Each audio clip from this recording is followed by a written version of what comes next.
What's up, Techno fam? What's going on? It is day one CES now. We've already had like 2 days doing press events, which was cool, but I'm a little wrecked, I'm not gonna lie. Before we begin, I want to let you guys know I'm running a CES special on the Spatial Audio Calibration Toolkit. Use the code CES15 and go to spatialcd.com. I love you guys. All right. And I'm here with Edge Sound Research and Dr. Ethan, right? Castro. Good to meet you, man. So I had a demo and it was pretty cool. Yeah. I didn't know I was gonna get a massage. Oh, damn. Oh. Oh, oh, this is cool. Oh, dude, you gotta try this out. Yeah? It was pretty cool. I mean, okay, you know, cool. I mentioned this in our live stream yesterday, and my viewers were kind of clowning it a little bit. They're like, okay, Really? it's like a butt kicker. I'm like, well, it looks like a Mac Mini that you would just like slide under a chair or something like that, right? Yeah, and actually, that's where our research started. So I did my research in vibrotactile multimodality because being hard of hearing, I was like, hey, is there a way to get more out of the butt kicker? Wait. You're hard of hearing. Yeah. Oh, okay. The irony is not lost on me, I promise you. Yeah. No, so that was the point of the research. Okay. Right? Was hey, I need a better way to hear. I'm a musician for some reason, music engineer for a worse reason, I guess. It's not the field you go into when you're hard of hearing. Right. But you know, there's got to be a way to access it. You know, I'm having trouble hearing it. I don't have a critical environment. I'm moving around studios a lot. I don't know what's what. Once I get adjusted to a place, which takes me a lot longer than normal because of my ears, I finally get adjusted to one place and then I move to another place, and so it's never something that I can have a consistent experience across everything. So for me, it was a experiment to say how much information can I get from the body, because my body will always be at every place. And so if I can make it consistent in one place for my body, when my body goes to another place that has it as well, then it will be exactly the same experience. And so that was my research. Started with the butt kickers, Subpack, you know, big friends and family, Subpack and the tactile transducer family. But they're always just focused on the low end because it's the easiest for the human body to access. Right. So my research was like, hey, how far can the human body really access? And I got further and further and further until we realized it is actually just the entire frequency range. It's just less effective through the skin at higher frequencies. Okay, okay, that makes sense, yeah. So in the demo, so there was no speakers at all. That's right. No speakers at all. Whatsoever. Okay, that was kind of cool because it's just this thing on the wall. Having the panels on the wall were actually, I didn't know what to expect, right? I saw the you put it in the floor, you put it in the couch or the chair, and then you put it on the how many modules do you have in that demo room? So there are 20. 20. 8 in the floor, 8 in the chairs, because I wanted to give you left and right in each chair. Okay. And then 4, one for each. Right. So I noticed for left and right in the demo. So what kind of signal are you guys sending this? Is it just a 2-channel stereo signal? Yep. Just a bunch of stereo signals. Yeah. What goes to the LFE? Is that something separate, or is that part of your processing, or? Yeah. There's no separation between signal and LFE.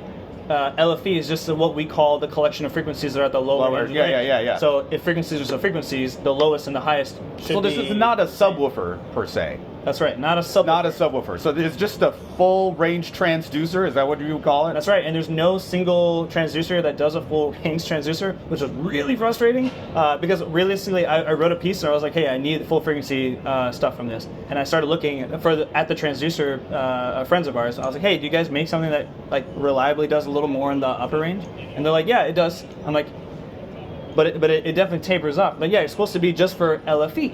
And I'm like, wait. What if you took a bunch of these together and somehow had them talk to each other to make it so that way full frequency goes to the body? So is that what you did? And that's exactly what we did. Okay, cool. Yeah. So these are kind of dumb arrays. Dumb right? arrays. Dumb arrays. It's like that's what somebody was like. That's not a good way to market your product. It's dumb equipment or something. Yeah, it's dumb. It's the arm is not smart itself. The brain tells the arm to do something smart. Okay. So. All right, got it. Okay. I understand. This has a brain. This guy's stupid. That's right. There's a brain somewhere else that tells this guy what to do. Right? Exactly. Okay. So yeah, so the 20 transducers we have in here, or the arrays, we call them resonances because they resonate anything, and the hard part about that is anything has a different resonant frequency. Okay. So the idea is that the brain is listening to what the transducers are listening to from the material, Okay. fixing themselves so that way they're adaptive to whatever material is on there. Material, you mean like either in the chair or on a wall or in the ground? Or, That's right. Or the material the signal that's...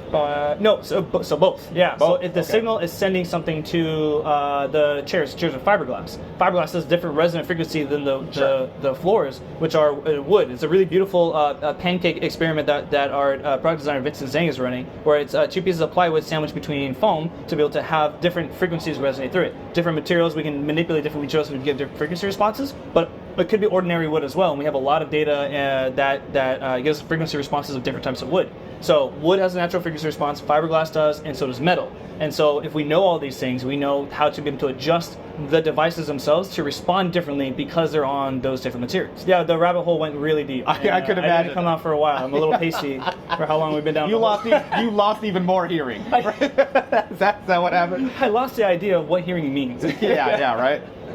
So the demo, we went through gaming clip, basketball, concert, the whales. The whales was really cool. I like the amount of vibration, and then halfway through the song, I'm like, oh man, I don't want to listen to this anymore. So like, Yeah. is there a way to like dial things down a little bit? How does that work? Yeah, so every single chair, floor, and each of the panels are all individually controllable. Again, this being dumb, the more intelligence we give it, the more intelligent it becomes. Okay, so then what is where's the brain? What's the brain? Can you show the brain? Can we show the brain? Around the side? You want to see a rat's nest of the brain? The brains are distributed Okay. into several different Wow. devices Okay. here. Yeah. So These are all amplifiers. Yeah, right? amplifiers, signal processors, and also just a traditional digital mixer. Again, Okay. we're just dealing with regular sound here. It's about the intelligence of how the sound gets to the devices is really where the magic happens. The idea was that we wanted to pick up a new device, a new amplifier, a new something if we're ever in the field. And that's happened before. Sometimes emergencies happen and we need to pick up something, and if everything is super customized, then that does make it hard, Trying to do as little specialized as possible. Okay. Most of the things are off the shelf. We're working with the partners to be able to optimize for our specific use case, of course, but otherwise, yeah, we wanted just to preserve the sound as much as possible throughout the materials, which makes more offline intelligence, so that way we could deploy it in something light form like this. Pricing, availability, what's all that about? We're definitely looking for some partners to be able to work with. So it's definitely not something that's a consumer directed thing. Really? Yeah, it's just came out of the lab. So it's not going to be something that might be super accessible unless you're crazy, and we want to hear from you if you're crazy. That's for sure. Yeah. But it's definitely something where it's like it's a premium type of.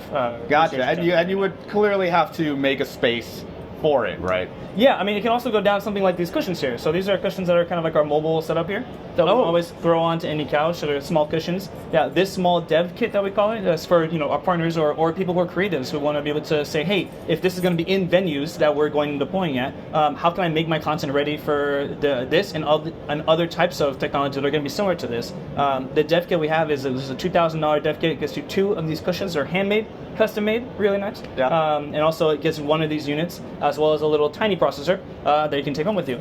Okay. And Bluetooth XLR. So you can essentially just start experiencing it without having to build something custom. Exactly. Okay. Exactly. Yeah. Experimentation, so you can figure out exactly what's going to work, what's not going to work, etc. Gotcha. All right. I think it's actually pretty cool. I know you guys were laughing about it yesterday in the live stream, but this is actually pretty cool. I really like the added effect for the gaming. I think that was my favorite part of the demo. Do you like the player of who's the guy doing all the headshots? It's crazy, right? Is that you? No, that's him. That's Val. That's our CEO, who's a hardcore gamer who became the most hardcore gamer I've ever seen in my life because then he could feel people walking behind him, and he had like this hella unnecessary advantage that he was able to hit people before they landed on the ground. Oh wow! How would this work in a multi-channel situation? Dolby Atmos. So how would you guys deal with an Atmos signal?